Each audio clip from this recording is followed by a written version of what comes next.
Today's date, November 21st, 1996. Interviewing survivor Margaret Spiegel, maiden name Hartstein, with interviewer Esther Weinstock in the city of Brooklyn, New York, country USA, in the language of English. Today's date, November 21st, 1996. Interviewing survivor Margaret Spiegel, maiden name Hartstein, interviewers Esther Weinstock in the city of Brooklyn, state New York, country of USA, in the language English. Could you please tell me your name and spell it? My name is S-H-R-R-T-E-T-E-N,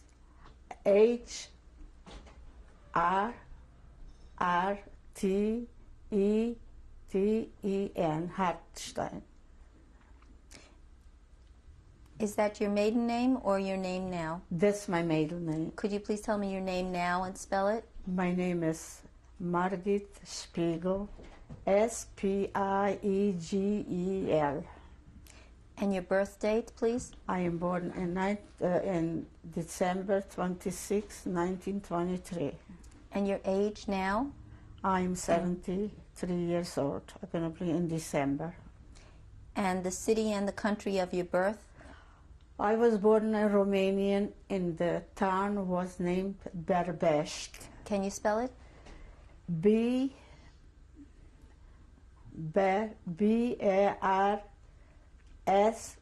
Berbest.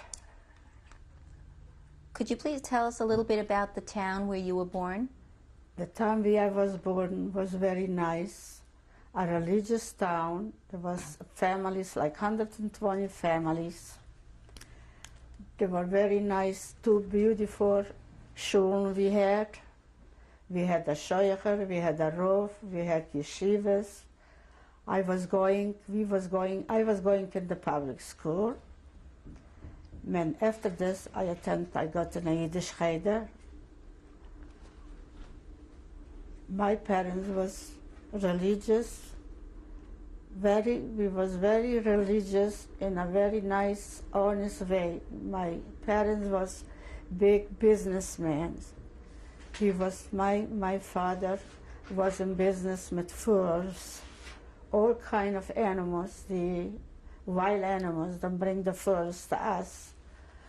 And we had wool we sold, and all kind of furs, raw, and make leather from this, and they make the twill, they make from this from the calf skins. And my brother, I had two brothers, and we was four sisters. And we all were understand the business. My father was very in this town, known from every Romanians. He made business with them. Even them send a little boy to sell something, my father would take it in consideration and be honest and give them the price, the highest price. That's much them trust my father. And my brothers, they were in the same thing. They were handling with business and rookwerk, what they call in Romanian, with all kind of furs. And them was met cows, them bought, and them slaughtered them, and they sold. And my father was very good man, with a good heart. My mother was doing nice things. She always considered about other people and teached us to be the same way. And this time was very know each other, and there was know us, and we was know everybody. We had a nice life, a Yiddish life, all together. In 1940, they started something wrong. Could you please tell me what your mother's name was and her maiden name, please? Your mother's name? Yeah, my mother's name was Ita Berkovich, middle name, Hartstein, married. My father's name was Mendel Zelig Hartstein. My brother's name was Elia, one brother, and one Victor Hartstein. And your sisters? My sisters, the older sister was Sarah, My other sister was Rochleia. The third sister was Basia, and I'm Hanna Malka. Did your grandparents live with you, or do you remember anything about them?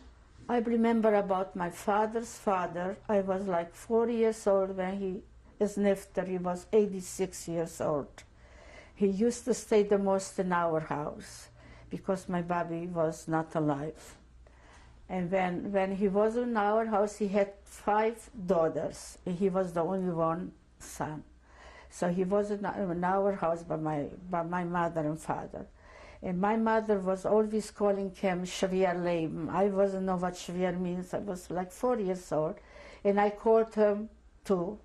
She used to give him a little pillow into the feet. She used to give him a pillow to sit down and to be very touched. She took care of him like her own father. And after this, when I call my Zaidi and I tell him, Schwer Leben, put your feet of this little part. He was kissing me here in my head, and he said, I am your Zaidi, I'm not your Schwer. It's a wise, long beard. He was 86 years old when he passed away.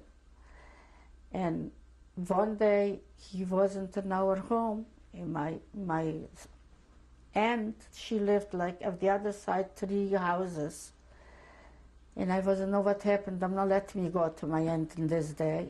He passed away and there was the way, and I was know nothing. Don't want to see anything.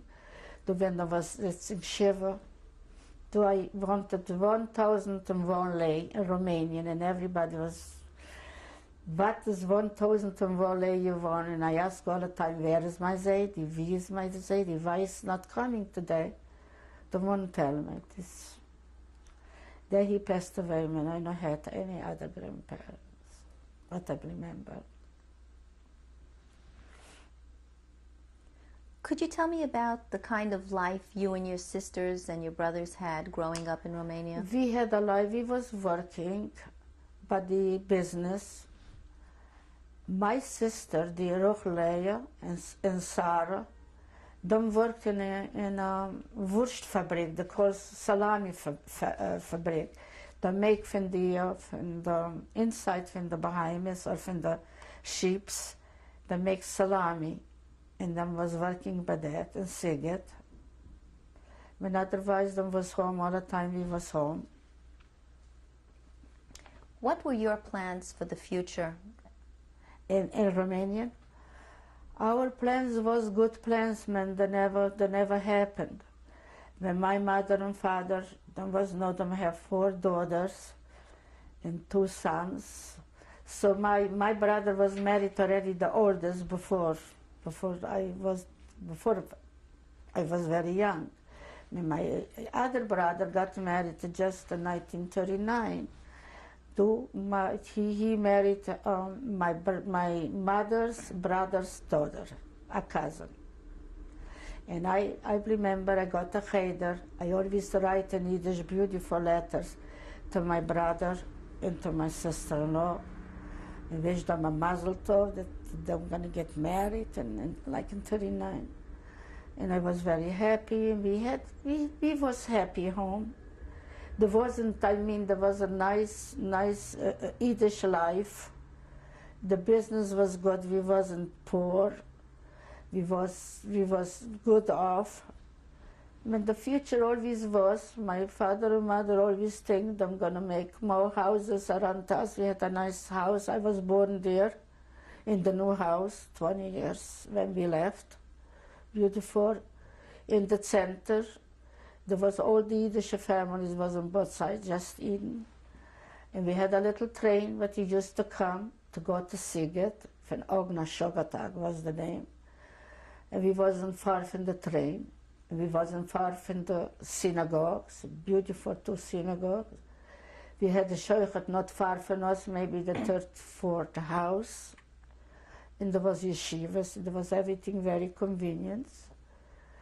And the future was that we should all, my parents were always to make houses that we should stay around, not to go.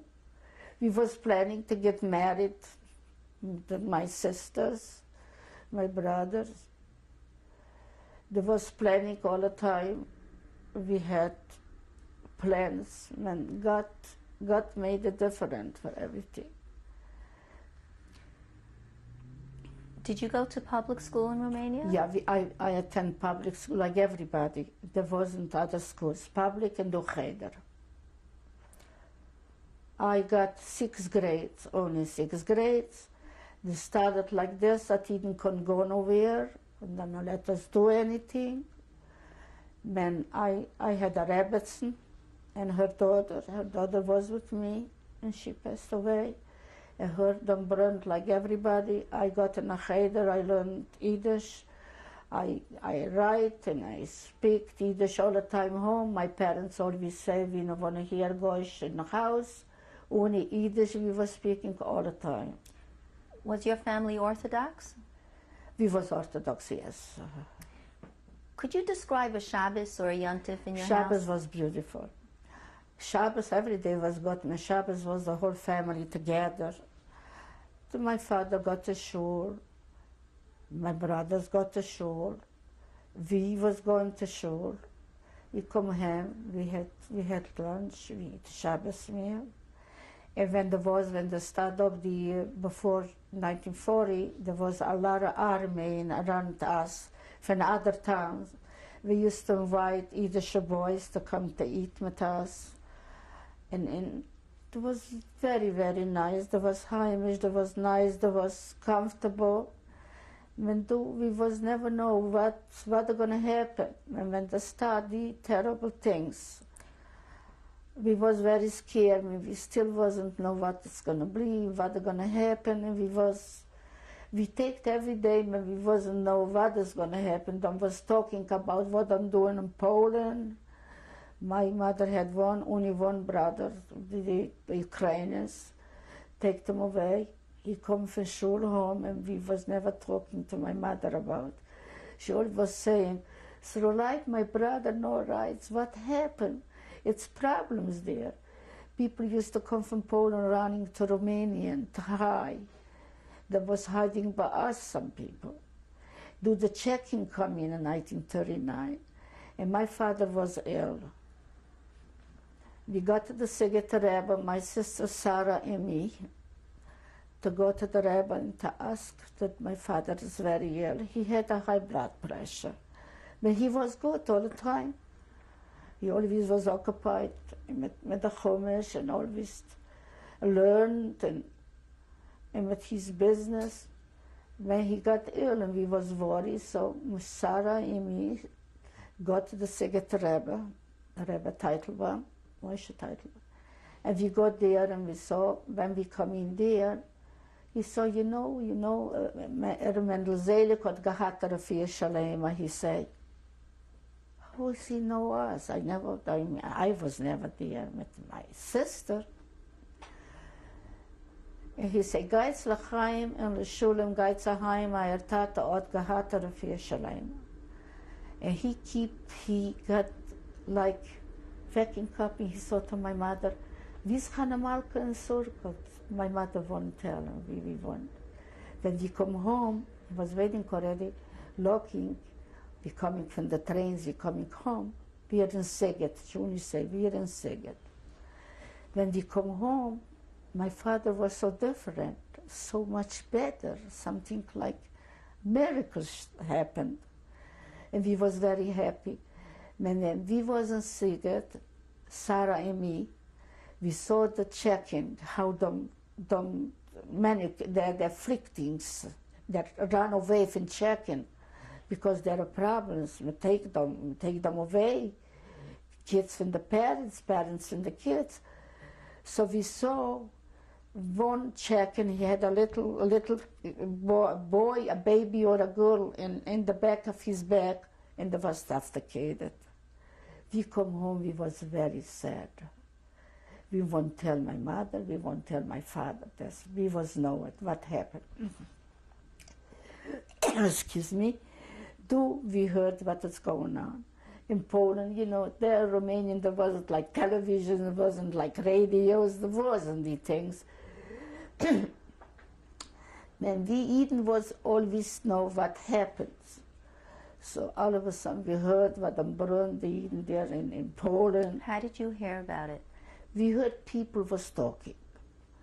It's terrible, them burn, Poland is burning, them take the people away, them take the Eden away. So that's why we was know about my uncle. He come right. That's what we heard after this. He come exactly home from Shoah with his twin and got in the house, and exactly in the same 5 minutes them come and pick them up, put them off a truck, take them away. And the 2 daughters was, one of them, one was married to my brother, the other one was there. He made the very expensive jackets for the guy in there. A Kirchner calls that a Romanian. Excuse me, you understand what I say? He was sewing in beautiful jackets like the guy was wearing, the Ukrainers, with mirrors, with all kind of designing. That he was, and the 2 daughters, he was in the same thing. He lost his wife. I was never know her, so I was never know him, because we was Romanian. There was shocking after this. And all of a sudden, when my brother got married to my cousin, who was the wedding, I was know my uncle. And when them take them away, nobody was know. Of Prislov was the name. There was a place where them take them over the water, and them left them dying. Or them killed them right away, or them left them to death. Man, we never heard about him, never. Was there any anti-Semitism in your town, in your school? Did you ever have any anti-Semitism in your school or in your town? There always was there. The little Schicksalach I used to play with the little girls, them used to say, Zit la Palestina. They didn't go to Palestine. Say, no, we want to go, we want to do, we want to have a home, we have no home. Don't know that. There was anti-Semite men, they were good, you know. If you give them some money, they can do anybody, anything. There wasn't too bad, the Romanian. These, they come up, the Voshgardisten was called, the Kuza, Goga. There was a Hitler before the Hitlers. His name was Kuza and Goga. And the people starting up when them put in us the stars, the yarrow stars, to know which Eden. So them used to hurt and used to draw the beards from the men's. They used to take scissors and cut or draw just with the hands. Very anti-Semitic. That was so terrible. People was afraid to go out. We couldn't go out.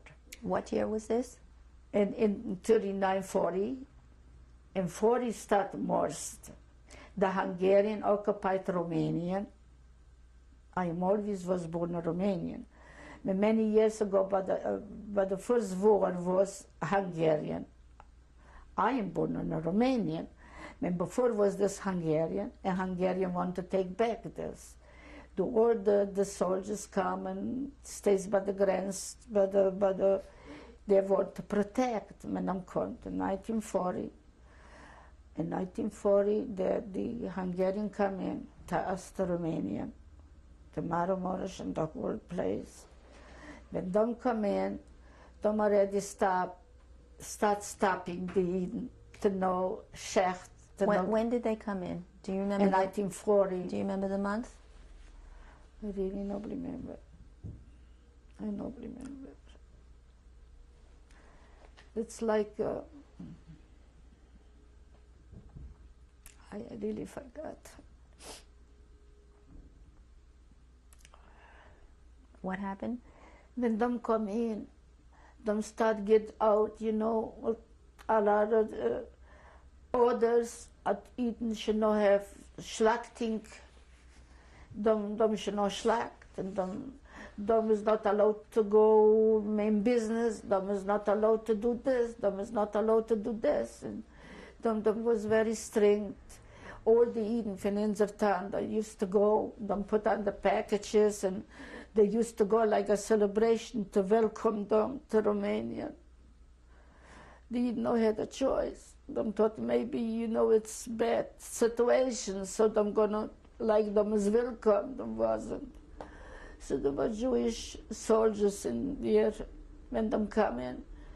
Them say, "Too bad you know did a good match with us." You know, there was no already. There was very sorry what gonna happen. There was no. We wasn't know nothing what gonna happen. We was know them coming in. Who is know what gonna happen? We wasn't know. What laws changed when they came in? The laws was changed. Are not allowed to do a lot of things. That is the first thing that them stop. They're not allowed to check to Shoah. They're not allowed to make business. They're not allowed to go in places. They're forbidden. They're forbidden. They start a lot of problems. When we was still know, you know, what. Them take away all the young people and to work by the streets. My brother, but them take them to work by the streets. What did they do? The men are 94.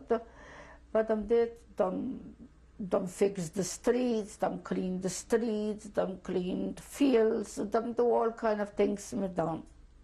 Munkatabor was the name, the Munkatabor. They was like in the army to do this kind of job.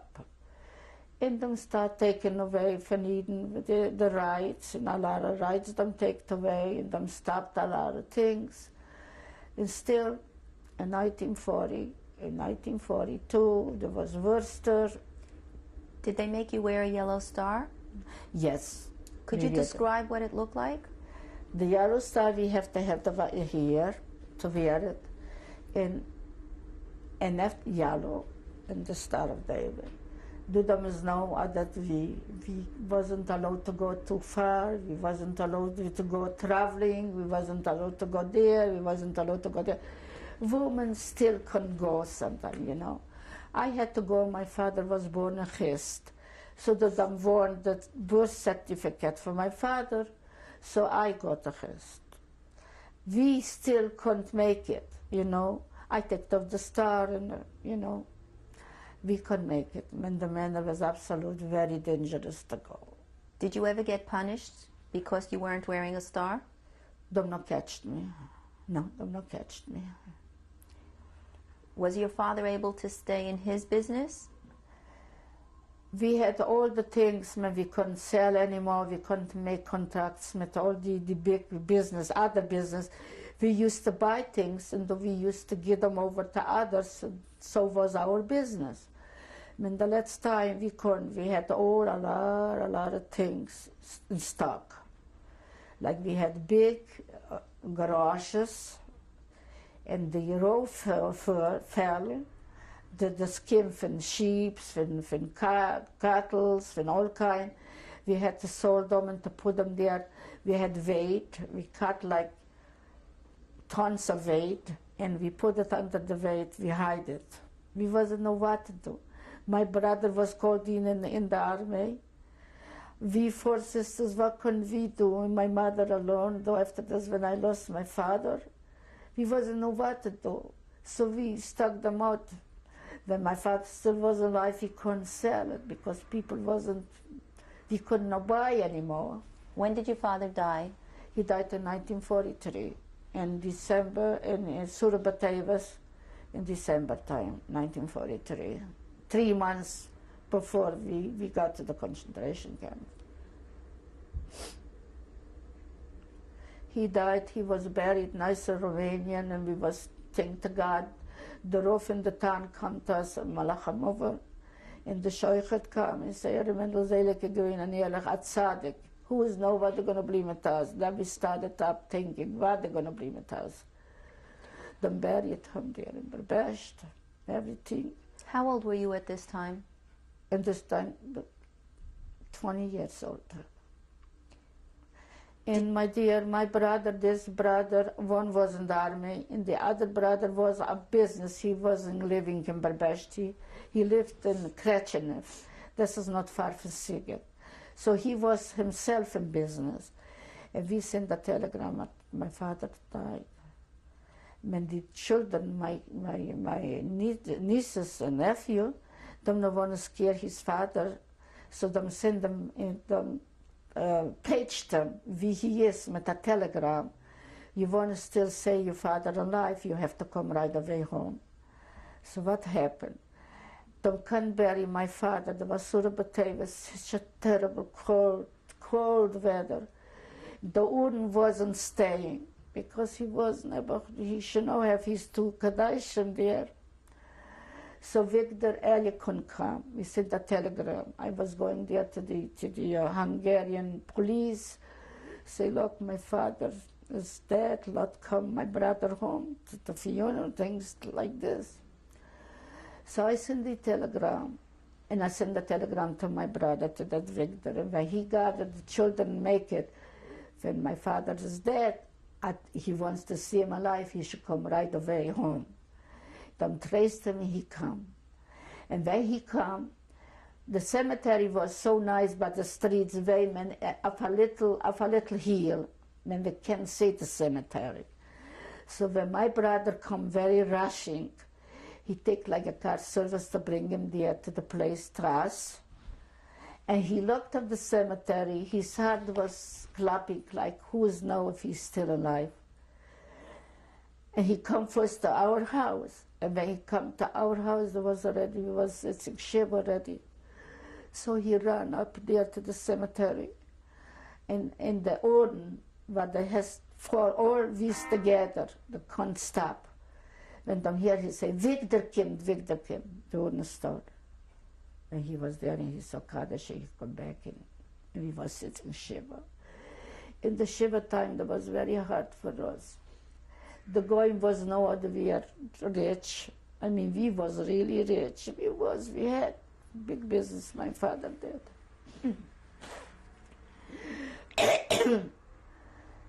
And when the Hungarian come in, don't come look for my father, you know. Don't want my father, we should get out my father, do the Germans together. And my mother said, my husband, my father is not alive anymore, he died. Don't want to believe it. We're going to cut in the beard, we're going to do this and this, and them scared us, you know. The Goyim was talking to them because don't tell them go to alle Eden, what them doing, how them doing, what them have. After this, in April, the Germans come in 1943, in April. There was Pesach time, we was prepared already. My mother, all of a sudden, she had everything. We had chicken, we had eggs, we had everything prepared for Yom Tov, for Pesach. All of a sudden, the army, them put in so many soldiers in our home. Them come in with bread, and we was very upset. Hummus was already cleaned off of them. We should have Pesach. Do them get orders? My mother should clean their conscience, their shoes. And we thought to them, please leave my mother alone because we just lost my father and she's not well. I gonna do it. I offered, I gonna do it with my other sisters. No, only she have to do it. Okay, we're going to stop now and change tapes.